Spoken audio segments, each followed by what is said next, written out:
সকল ভাষা শহীদদের শ্রদ্ধা জানিয়ে শুরু করছি আমার আজকের ব্লগ। আসসালামু আলাইকুম সবাইকে। কেমন আছেন আপনারা? আমি তো আছি আলহামদুলিল্লাহ ভালো।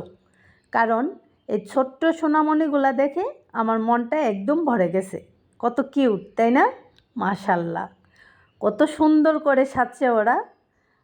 আমার কাছে আসলে অনেক ভালো লাগতেছে যে তারা এই বয়সে এখনও তারা বুঝতে পারে বা জানতেছে বছরে একটা দিন, বিশেষ দিন, বা এটা কী দিন, এটা যে মাতৃভাষা দিবস। তো এটা ওরা জানে, বুঝে। যদিও আমরা আসলে মনে হয় না যে এত ছোটোবেলায় আমরা এগুলা বুঝছি, কারণ তখন তো অত একটা ছিল না, ওরকমের প্রচার ছিল না হয়তো। তো যাই হোক, আমার কাছে তো খুবই ভালো লাগছে। এটা হচ্ছে Zohra Khatun pre cadet school.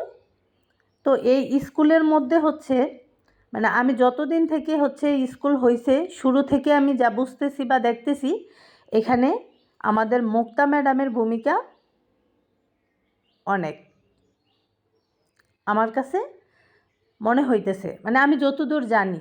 তো এখানে 3 ম্যাডাম ছিল, আরও হয়তো অন্য অন্য ম্যাডামরাও আছে।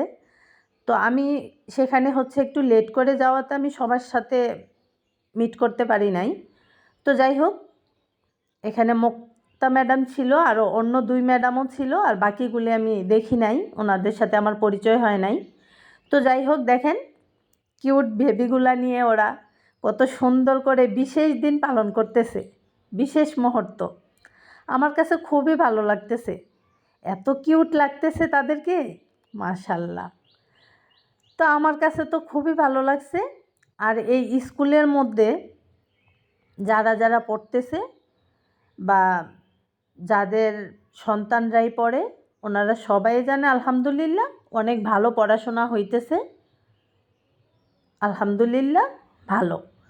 তো সবাই দোয়া করবেন যেন এই স্কুল আজীবন টিকে থাকে। তো সব স্টুডেন্ট এবং টিচারদের প্রতি শ্রদ্ধা রইল, এত সুন্দর একটা মুহূর্ত উপহার দেওয়ার জন্য। তো এগুলো আসলে একা সম্ভব না, সবার সহযোগিতা দরকার হয়, সবার ভূমিকা থাকে। তো আমার কাছে তো খুবই ভালো লাগছে, সবাইকে অসাধারণ লাগছে। আমারও অনেক ভালো লাগছে তাদের সাথে কিছুটা সময় কাটানোর জন্য। তো খুব ভালো লাগছে। আর বিশেষ করে স্কুলের যারা দায়িত্বে আছে তাদেরকে